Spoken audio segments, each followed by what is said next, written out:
Vedno več vsebin videvam, kako ženske predlagajo ženskam, da ne izgubijo mišično maso, zato da bodo izgledale bolj tonirano, bolj definirano in bolj vitko. Tudi če spoštujem vse estetske cilje posameznic, morate vedeti, da z izgubo mišic ne boste postale bolj tonirane.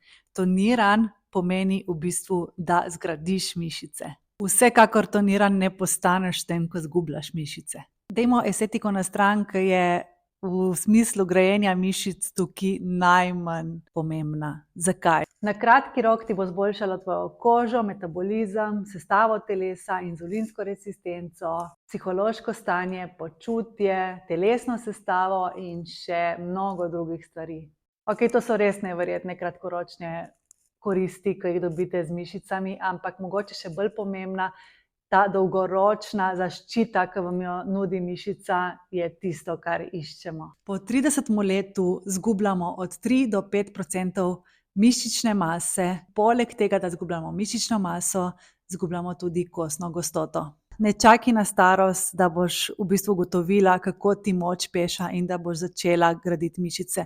Čeprav nikoli ni prepozno, da začneš graditi mišice, tudi nikoli ni prezgodaj, da začneš krepiti mišice. Najtežje je zgraditi mišično maso v menopavzi, lažje jo je zgraditi prej oziroma celo potem.